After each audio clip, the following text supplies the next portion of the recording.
শিক্ষায় বিশেষ সুযোগ সুবিধা দেওয়া, প্রয়োজনে নগদ আর্থিক সহযোগিতা করা, এগুলো সবই এটার আওতাভুক্ত। ফলে একই সাথে তার যে পণ্য সে উৎপাদন করবে, সেই উৎপাদনটা বাংলাদেশের বিভিন্ন জায়গায় আপনারা সকলেই জানেন, আবার একটু রিপিট না করে পারছি না, যে যেখানে মূল্য একেবারে পড়ে যায়, মানে আপনার যেটা উৎপাদন খরচ তার চেয়ে অনেক নেমে যায়, সেই জায়গাটায় অন্তত 10% প্রফিট দিয়ে ওইটা সরাসরি কিনে নেওয়া। এই ধারণা থেকে কৃষক কার্ডটা প্রণয়ন করা হয়েছে। এবার আসি ফ্যামিলি কার্ড, একটু ব্যাখ্যা করে দিই। সেটাও টিসিবি ফ্যামিলি কার্ড বলে একটা কার্ড চালু ছিল, যেই কার্ডটা টিসিবির পণ্যে সাশ্রয়ী মূল্যে কেনার আপনাকে সহযোগিতা করত। এই ফ্যামিলি কার্ডটা আমরা চেষ্টা করেছি আর্থিক প্রণোদনা দিয়ে একেবারে তৃণমূল পর্যায়ে নারীদেরকে এম্পাওয়ার করা। আমরা ইতিমধ্যে আপা যিনি এটার উপরে কাজ করেছেন, তিনি তৃণমূল পর্যায়ে কাজ করেছেন। তিনি জানিয়েছেন যে যারা পাইলটিং প্রজেক্ট এটা পেয়েছে তারা শিশুদের শিক্ষা অথবা স্বাস্থ্য এই দুইটাতে খাতে ব্যয় করবেন। এটাই ছিল আমাদের টার্গেট। এইবার বাজেট নিয়ে বলি। বাজেটের আকার বড় হচ্ছে নিঃসন্দেহে, এবং আমাদের অবশ্যই মানে খুবই অ্যালার্মিংলি আমাদের রিসোর্স মানে রেভিনিউ আর্নিংয়ের মানে রিসোর্স এত কম। নতুন রেভিনিউ এটাতে মানে উন্মোচন করা কি, এবং এক্সিস্টিং যারা আছেন, যেটা আমি খুবই বিশ্বাস করি, যেটা আমাদের নীলর্মি আপু বললেন, আমাদের গেলেন, মানে এই যে ছোট ছোট সেকশন করে, বিশেষ করে বিশ্ববিদ্যালয়গুলোতে একজন ছাত্র যখন তার ছাত্রাবস্থায় কিংবা তার শেষ বর্ষের দিকে সে যদি টিন বিষয়টা বোঝে এবং প্রসেসটাতে সে ইনক্লুডেড হয়, এটা অটোমেটিক্যালি আজ না হলেও 5 বছর পরে 10 বছর পরে এটা পে অফ করা শুরু করবে। রাতারাতি যেই সমস্যাগুলো আমরা ফেস করছি, মানে বিশাল বড় আকারের জনপ্রশাসন, চাইলেই কিন্তু এটাকে একেবারে রাতারাতি ছোট করে ফেলা যাবে না। এইটা হচ্ছে প্রতিটা কাজই কিন্তু প্রসেস, এবং এই প্রসেসেই আমি প্রত্যাশা করি, আমি বাজেটের কাছ থেকে আমার প্রত্যাশা অনেক বেশি, এবং কিছু আমি ভিতর থেকে জানি বলে আমি নিশ্চিত যে এই প্রত্যাশা হয়তো আপনাদেরও মানে অনেকেরই পূর্ণ হবে।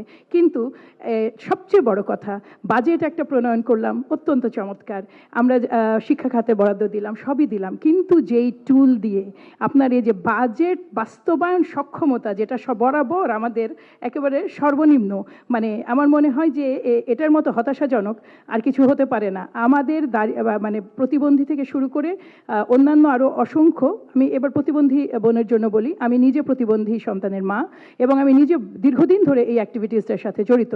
কাজে আমি আপনাকে একটা জিনিস বলি, যে আমাদের এই বাজেটগুলো ফেরত যায়, এগুলো ইউটিলাইজ করতে পারে না বলে একটা টাকা ফেরত চলে আসে। কতখানি দুর্ভাগ্য আমাদের যে আমরা যে টুল দিয়ে কাজ করব সেটার সক্ষমতাটা, এবং একই সাথে এটা তো কেবল জনপ্রশাসন একা করে না, এখানে রানিং গভর্নমেন্টের একটা ভেরি স্ট্রং রোল আছে। এই দুইটার মেলবন্ধন সঠিক হয় না বলে এই যে আপনার বাস্তবায়ন এটার মানে রেটটা ভেরি পোর।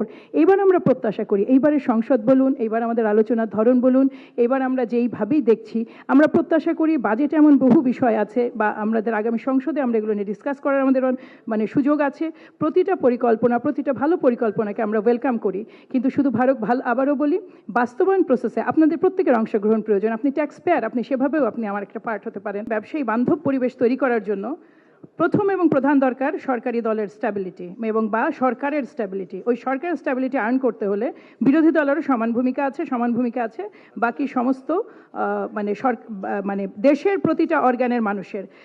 আমরা যখন মানে কথা বলছি বিভিন্ন সেক্টরে চাঁদাবাজি নিয়ে, আমরা যখন কথা বলি বিভিন্ন সেক্টরে কিংবা জনপ্রশাসন সহ, আমি কিন্তু সবাইকে ইনক্লুড করছি, আমরা প্রত্যেকেই জানি প্রসেস মানি বলে এক ধরনের কথা ব্যবসায়ীরা রেখে দেন। ব্যবসায়ীরা যখন কাজ করেন তাদের একটা আলাদা ফান্ডই থাকে। কি কারণে? Process money. What is process money? Bribing, অথবা ডিফারেন্ট সেক্টরে এটা খরচ করা। কাজে হ্যাঁ, ওই তো স্পিড মানি আর কি। যাই হোক, যেই আপনি যত মধুর নামে আপনি ডাকেন না কেন, ওই যেটা আপনার প্রাতিষ্ঠানিকীকরণ আমরা করছি, এটা কিন্তু সমাজের সর্বত্র। কাজেই এইটাকে নির্মূল করতে হলে আপনার মানে প্রতিটা পয়েন্ট থেকে নির্মূল করে আসতে হবে। একই সাথে যিনি দিচ্ছেন এবং যিনি নিচ্ছেন তাদের দুজনকেই মনে রাখতে হবে। আপনি যখন টেবিলের নিচ দিয়ে একটা বড় বান্ডিল একজন সরকারি কর্মকর্তাকে ঠেলে দিবেন যার 11 বছর বেতন বাড়েনি, আমরা তো এতখানি সাধুসন্ত আশা করতে পারি না যে তিনি প্রতিবারই সেটা রিফিউজ করবেন।